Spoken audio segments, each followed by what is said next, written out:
अभी कल ही एक लड़का आया था मुझसे मिलने। वो मध्य प्रदेश के सागर जिले में खाद्य विभाग में काम करता है। नया लड़का है, अभी अभी उसने एंट्रेंस नौकरी का एंट्रेंस क्लियर किया है और 1.5-2 साल से वो नौकरी कर रहा है। प्रतिभाशाली लड़का था, तो अपना बताने लगा कि जिंदगी खाली खाली सी लगती है, सूनी लगती है। ज़्यादातर बातें जो उसने मुझे बताई, जिन बातों से वो नाखुश था, वो उसके काम से संबंधित थी।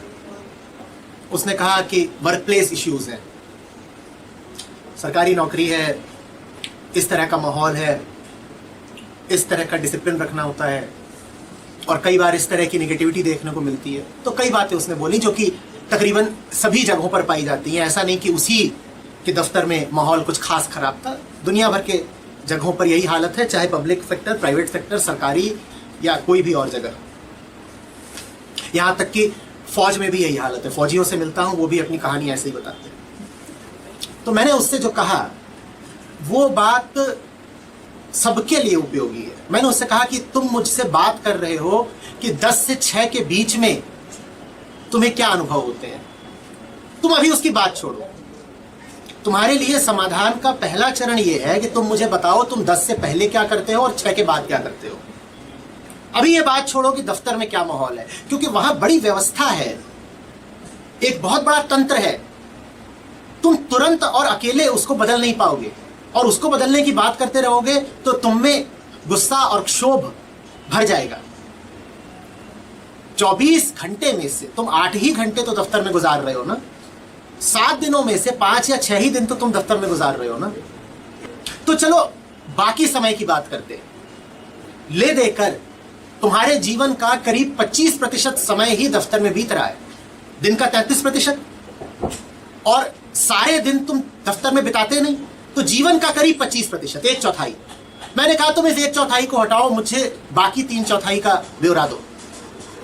बाकी 3/4 एकदम सुना, एकदम। तुम में से भी ज्यादातर लोग 20s में 30s में हैं। मुझे नहीं लगता कि अभी मेरे सामने जितने लोग हैं उसमें से ज्यादा लोग 40 पार के हैं, शायद कोई भी नहीं। क्या करते हो दफ्तर के बाद, ये बताओ ना। और कारण है कि मैं क्यों पूछ रहा हूं कि दफ्तर के बाद क्या करते हो। तुम एक मन लेकर के दफ्तर में आते हो ना 10 बजे, और दफ्तर में आते ही तुम दूसरे आदमी नहीं बन जाओगे। आदमी तो तुम वही हो जैसे घर से चले थे। घर से जो आदमी चला है वो दफ्तर में आकर के दूसरा नकाब पहनने की कोशिश तो कर सकता है, पर मूलभूत रूप से तो उसकी वृत्ति वही है, व्यक्तित्व तो वही है जैसा वो घर से लेके चलता है। तो मैं कह रहा हूं कि पहले उस आदमी को देखो जो दफ्तर में प्रवेश करता है। वो यदि अगर बदलने लग गया तो दफ्तर में तुम क्या करते हो, दफ्तर में घटने वाली घटनाओं से तुम पे क्या असर पड़ता है, वो भी बदलेगा। तो मैंने कहा कि बताओ 6 बजे के बाद क्या करते हो। उसने कहा कुछ भी नहीं ज्यादा। कभी बाजार गया, कुछ खरीद लाया। बोला YouTube पे 2 ही चीजें देखता हूं, या तो आपकी वीडियोस देखता हूं या क्रिकेट देखता हूं। मैंने कहा क्रिकेट देखते हो, खेलते भी हो क्रिकेट? बोला मेरी सेहत देख के समझ रहे होंगे कि मैं देखता हूं कि खेलता हूं। मेरा क्रिकेट बस आंखों से खेला जाता है, हाथ कभी चले नहीं मेरे। मैंने कहा और कुछ गाते हो, बजाते हो, जीवन में कुछ कला है, कुछ रस है? बोला जी सागर में हूं, यहां पे कहां कुछ। मैंने कहा सागर कोई अफ्रीका का बहुत पिछड़ा हुआ गांव तो नहीं है। इंटरनेट का जमाना है, मूलभूत सुविधाएं तो अब छोटे छोटे शहरों और कस्बों में भी उपलब्ध है। मैंने उससे कहा तुम क्यों नहीं कीबोर्ड बजाना ही सीख लेते, गिटार बजाना ही सीख लेते। मैंने उससे कहा तुम क्यों नहीं व्यायाम करते, जिम जाते, खेलते। 2 ही चीजें होती हैं जो जीवन को समृद्ध करती हैं, तन के लिए व्यायाम, मन के लिए अध्यात्म। और उस लड़के के जीवन से दोनों अनुपस्थित थे। शरीर का ख्याल रखो, दौड़ो, भागो, वर्जिश करो, और ये नहीं कि अपने ऊपर छोड़ दो। किसी इंस्टीट्यूशन में एनरोल करो। जिम भी एक इंस्टीट्यूशन है छोटा मोटा, स्टेडियम भी एक इंस्टीट्यूशन है। जाओ और उसकी सदस्यता लो, जाओ और वहां पैसे जमा कराओ। जब पैसे जमा कराओगे तो भीतर से आवाज आएगी कि भाई पैसे बर्बाद जाते हैं, चल चल चल, दे तो आया ही है। जाओ और वहां अपने जीवन का कुछ निवेश करो, इन्वेस्टमेंट करो, कलाओं में उतरो, क्यों नहीं गाना सीखते? अभी नहीं सीख रहे हो तो कब सीखोगे? जब 50 पार कर जाओगे। क्यों नहीं तैरना सीख रहे? अभी नहीं सीखोगे तो कब? जब हाथ पांव कपने लगेंगे। ये हुई बातें तन की। और मन के लिए मैंने पूछा बताओ पढ़ते क्या हो? बोले पढ़ने से हमारा कोई सरोकार नहीं, हमें पढ़ना ही होता तो हम बहुत कुछ ना कर गए होते, यूं बैठे होते। मैंने कहा देखो अभी तक तुमने जो पढ़ा वो सिलेबस पूरा करने के लिए और परीक्षा पार करने के लिए पढ़ा है, अपने लिए कभी कुछ नहीं पढ़ा। बोले ये तो है ही, पढ़ाई अपने लिए करता कौन है? पढ़ाई तो करी इसीलिए जाती है कि डिग्री मिल जाए, और हमारा हुनर ये है कि डिग्री भी हमने बिना पढ़े निकाली थी। मैं कहा बढ़िया, तुम हुनरमंद आदमी हो, खूब तुमने हुनर दिखाया है, लेकिन अब जरा कुछ दूसरा प्रयोग करके भी देख लो, अपने लिए कुछ पढ़ के देख लो। बोले अच्छा बताइए, आप में श्रद्धा है, आप कहेंगे तो पढ़ लेंगे, वैसे मन नहीं है हमारा। तो उनको मैंने 2-4 छोटी छोटी किताबें लिखवाई, राजी नहीं होते थे। मैंने कहा एक बार प्रयोग करके देखो। मुझे तो पता ही है कि एक बार प्रयोग करने उतरेगा फिर आदमी पीछे हट नहीं सकता। वो चीज ऐसी है कि जिसका एक बार स्वाद लग गया तो जीवन ही बदलने लगता है। हुआ भी वही। अब पढ़ रहा है, मजा आ रहा है, और मैंने उससे कहा है कि 1 महीने बाद जब तुम मुझे मिलोगे तुम्हारा चेहरा दूसरा होगा। ऐसा नहीं कि बस कोई आंतरिक उन्नयन हो जाना है, तुम्हारा चेहरा ही दूसरा होगा, और मुझे भरोसा है उसका चेहरा दूसरा होगा। देखो युवा होने का अर्थ होता है कि सुडौल शरीर हो, चौड़ी छाती, मजबूत कंधे और विराट हृदय। दुनिया की समझ, दुनिया की सारी क्रांतियां जवान लोगों ने करी हैं, और क्रांति से मेरा मतलब पत्थरबाजी और हुल्लड़ नहीं है। क्रांति बहुत समझदार लोगों का काम होती है। क्रांति का मतलब विनाश नहीं होता, क्रांति का मतलब एक नया सृजन होता है। वो जवानी जो पढ़ती नहीं, लिखती नहीं, जो अपने आप को बोध से भरती नहीं, वो जवानी व्यर्थ ही जा रही है। लेकिन हम अपने आप को कभी जिम्मेदार ठहराना चाहते नहीं। तो बहुत आसान होता है अपनी सारी समस्याओं के लिए अपनी वर्क प्लेस को, अपने कार्यालय को जिम्मेदार ठहरा देना। मैंने पूछा एक से, मैंने कहा एक बात बताओ, तुम्हारी यहां की नौकरी छुड़वा देते हैं और मैं रेफरेंस देता हूं, मैं तुम्हारी नौकरी एक दूसरी जगह लगवा दूंगा। दिल पे हाथ रख के कहना, दूसरी जगह पहुंच जाओगे तो क्या तुम्हारा तनाव घट जाएगा? दूसरी जगह पहुंच जाओगे तो तुम्हारे जीवन में फूल खिल जाएंगे? तुम तो तुम ही रहोगे ना, और तुम जहां जाओगे तनाव आकर्षित कर लोगे। तो बात इसकी नहीं है कि मेरे दफ्तर का माहौल या मेरा काम का प्रकार या मेरे सहकर्मी ऐसे हैं या मेरा बॉस ऐसा है। देखो बात अक्सर ऐसी नहीं होती है। बात का संबंध हमसे होता है। हम ऐसे हैं कि हम जो कुछ भी करेंगे उसमें हम बोर ही हो जाएंगे। हम मनोरंजन करने भी निकलेंगे तो बोर हो जाएंगे।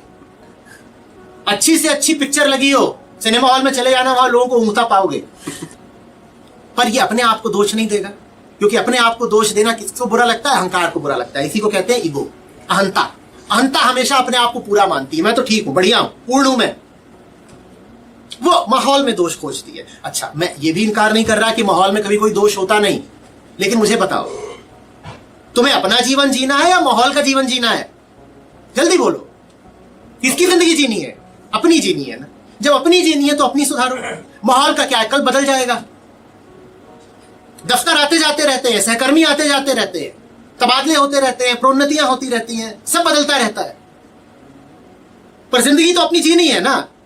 अपने साथ तो सदा रहोगे, इधर तो कुछ नहीं बदलना। जब तक मरे नहीं तब तक अपने साथ तो हो।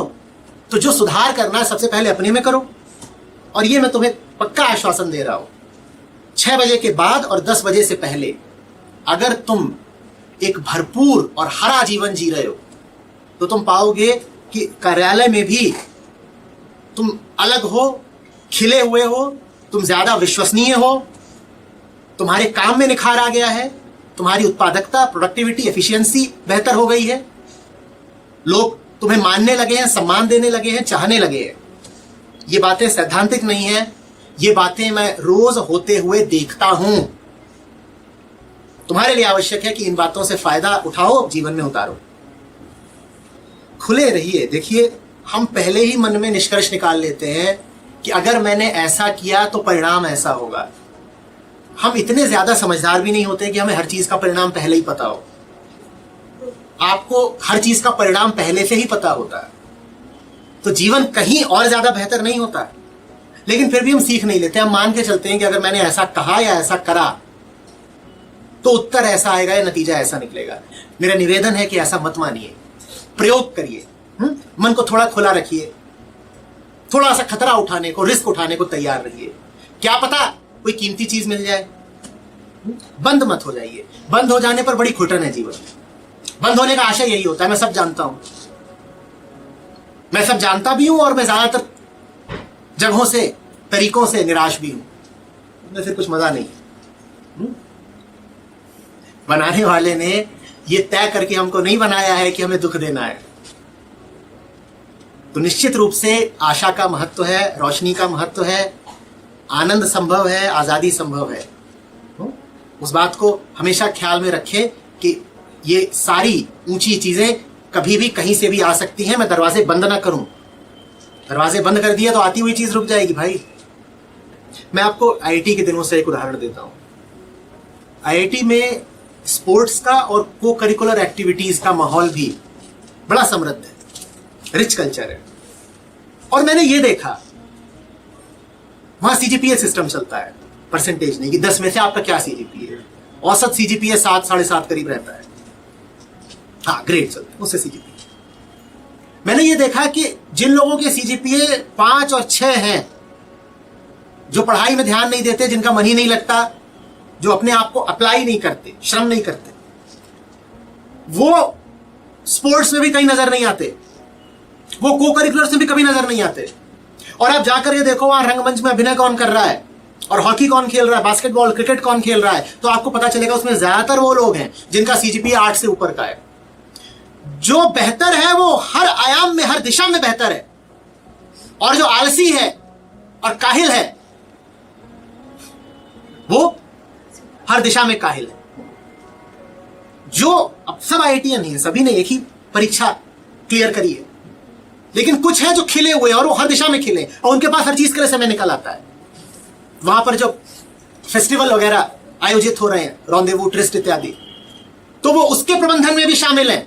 रात भर जग करके उनकी तैयारियां कर रहे हैं, और सुबह वो क्लास के लिए भी सही समय पर पहुंच जा रहे हैं। और दूसरे लोग हैं जो रात भर सोए भी हैं, उसके बाद भी क्लास में नहीं पहुंच सकते। और ये बात बहुत अजीब थी। लगना तो ये चाहिए ना कि जो आदमी 10 जगह से घिरा हुआ है, उस बेचारे के पास समय की कमी होगी। उल्टा है, उल्टा है। दुनिया के नियम और अध्यात्म के नियम उल्टे चलते हैं कभी कभी। कृष्ण अर्जुन से कहते हैं कि गीता का 15वां अध्याय है, कहते हैं कि ये दुनिया उल्टा एक वृक्ष है जिसकी जड़ें आकाश में फैली हुई हैं और जिसकी चोटी पृथ्वी से लगी हुई है। ये दुनिया वटवृक्ष है, एक उल्टा। आशय उनका यही है कि बेटा यहां बहुत कुछ है जो उल्टा चलता है।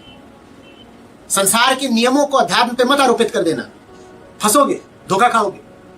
तो दुनिया का में ऐसा लगता है कि समय इतना है और इधर दे दिया, इधर दे दिया, इधर दे दिया, इधर दे दिया, तो बस इतना सा बचा। ऐसा नहीं है। आप अपने आप को आकंठ सही कर्म में डुबो दो, आप पाओगे आपका समय गुणात्मक तौर पे बढ़ गया है, मल्टीप्लाई कर गया है।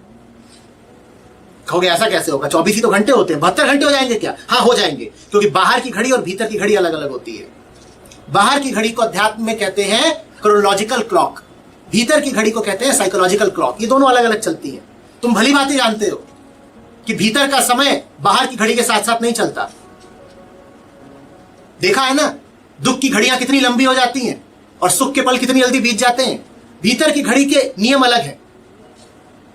तो अगर तुम सही कर्म में डूबे हुए हो, जीवन को सही जी रहे हो, तो तुम्हें और समय मिलेगा, और समय मिलेगा। दाता उपहार भेजता है, कहता है तुमने समय का सही उपयोग किया, ये लो बोनस समय, एक के साथ एक मुफ्त। 1 घंटा जो सदुपयुक्त हुआ, उसके साथ 1 घंटा मुफ्त मुफ्त मुफ्त। और 1 घंटा जो व्यर्थ गया, उसके कारण अब अगला जो घंटा मिलना था उसमें से भी आधे घंटे की कटौती। लो, कुछ नहीं पाओगे। तो व्यवहारिक अड़चने तो मुझे बताना मत। ये तो कहना ही मत कि आप जो बात कह रहे हो अव्यवहारिक। हम घर जाएंगे, देखिए थक बहुत जाते हैं। देखो, काम मैं भी करता हूं और जीतोड़ काम करता हूं, और तुमसे कहीं ज्यादा उम्र का हूं। और जितना काम मैं करता हूं, मैं थोड़ा सा कम विनम्रता का खतरा उठाते हुए कह सकता हूं, तुम में से 4-5 लोग मिला के नहीं करते होंगे। मैं ट्रेन में हूं, मैं गाड़ी चला रहा हूं, मैं जग रहा हूं, मैं सो रहा हूं, मैं काम करता ही रहता हूं और समय मुझे कम नहीं पड़ता, क्योंकि पूरा समय जब तय कर लिया है कि एक ही दिशा में देना है तो कम कैसे पड़ेगा, जितना है सब तो दिया। तो ये तो कहना मत कि अभी जाएंगे, थकेंगे, फिर 2-4 घंटे सोएंगे तो, और उसके बाद वो हमारे टीवी सीरियल आते हैं उनको देखना भी तो जरूरी है, और उसके बाद घंटे भर पड़ोसी की निंदा नहीं करी पत्नी के साथ बैठ के तो क्या किया, वो करे बिना तो प्रेम ही नहीं बढ़ता पति पत्नी का। तो ये सब बातें मत बता, सही जगह पर समय को लगाओ, समय ही समय। फाउंडेशन में नियम बना रखा है हम लोगों ने, ठीक है। कुंदन बताएंगे कि फाउंडेशन के किसी आम सदस्य का दिन कैसा होता है। कुंदन, कितने बजे से शुरू होता है? 6 बजे पहुंच जाते हैं स्टेडियम। सुबह 6 बजे स्टेडियम पहुंचना अनिवार्य है, तो बताओ जगते कितने बजे होंगे? ये भी जाती है, इनको पकड़ रखा मैंने, मोटी हो रही हो, जाना अनिवार्य है। सुबह 6 बजे स्टेडियम पहुंचना अनिवार्य है। उसके बाद क्या होता है हेबा, 1 घंटा बताओ। उसके बाद फिर 2 स्पोर्ट्स हैं। पहले तो प्रार्थना होती है स्टेडियम में। पहला स्पोर्ट्स 7 बजे आता है, 7 बजे से प्रार्थना शुरू होती है, 7 से 7:15 प्रार्थना होती है। पहले टेनिस खेलते हैं, उसके बाद फिर प्रार्थना होती है, फिर स्क्वाश खेलते हैं। तो ये सबके लिए मैंडेटरी किया हुआ है, ये कंपलसरी है, ये नहीं करोगे तो पिटाई पड़ेगी। जो ये नहीं करते उनको हम अपने कार्यालय में घुसने नहीं देते। कहीं भाई कहाँ थे, 2 घंटा खेल के नहीं आए, वो भी एक स्पोर्ट नहीं 2। सबके लिए टेनिस जरूरी है, स्क्वाश जरूरी है, और कुछ लोग रनिंग करते हैं। और उन दोनों के बीच में प्रार्थना, टेनिस कोर्ट पे प्रार्थना होती है, आसपास के लोग भी देखते हैं क्या हो रहा है। 10 जने खड़े हो गए, कतार बांध के प्रार्थना कर रहे हैं। रोज मुझे फोटो आनी अनिवार्य है, प्रार्थना करो, मुझे फोटो भेजो कि प्रार्थना करी, टेनिस कोर्ट पे खड़े होकर प्रार्थना करी। उसके बाद पहुंच जाते हैं, नहाते हैं, धोते हैं, नाश्ता करते हैं, 10 बजे से काम शुरू हो जाता है। उसके बाद इनमें से अधिकांश लोग अनुश्री जी के साथ स्टूडियो कबीर में सदस्यता लिए हुए हैं, तो शाम को जाएंगे और 2 घंटा बैठ करके कबीर भजेंगे। उसके बाद हफ्ते में कोई 2 दिन, कोई 4 दिन ये जाते हैं, हमारा पुस्तक वितरण केंद्र होता है, MSRC बोलते हैं उनको, सोशल रिस्पॉन्सिबिलिटी सेंटर्स। तो वहां खड़े होते हैं, वहां बीच बाजार में खड़े होना होता है अपनी किताबें लेकर के। लोग आते हैं, उन्हें अपना साहित्य थमाना होता है, समझाना होता है। कोई नहीं है जो 11-12 बजे से पहले सो जाता हो। और ये हफ्ते के 7 दिन की बात है। और देखो इनको यहाँ कौन थका हुआ लग रहा है। ये अभी सुबह भी सब लोग कार्यक्रम करके आ रहे हैं। आज सुबह ये आज यहाँ दिखाइए, ये आज सुबह की तस्वीर है, स्टेडियम में खड़े होकर प्रार्थना चल रही है। सुबह 7 और ये ऐसी रोज आती है। मजा आ रहा है। आप में से जो लोग हमसे जुड़ना चाहें आमंत्रित है। बस ये है कि सुबह 5:15 बजे उठा दिया जाएगा और 11:30 से पहले सोने का सोचिएगा भी मत। संजय हमारे साथ है, लड़का संजय रावत पहाड़ी, वो स्क्वैश में इतना अच्छा खेलने लग गया है कि आपको हैरत ना हो कि अगर आप महीने 2 महीने नहीं, साल 2 साल के भीतर सुने या पढ़ें कि वो किसी स्तर पर किसी टूर्नामेंट को जीत चुका है। ये होता है दिल लगा करके खेलने का नतीजा। और दिल लगा के खेलते हैं, फिर दिल लगा के काम भी करते हैं। बहुत ज़्यादा चैलेंजिंग काम है हमारा, समाज की ओर से उसमें कोई बहुत समर्थन नहीं मिलता, फाइनेंसेस का कोई ठिकाना नहीं होता, लेकिन फिर भी ये सब लड़के मेहनत कर करके उसको सफल बनाए हुए हैं, सार्थक बनाए हुए हैं।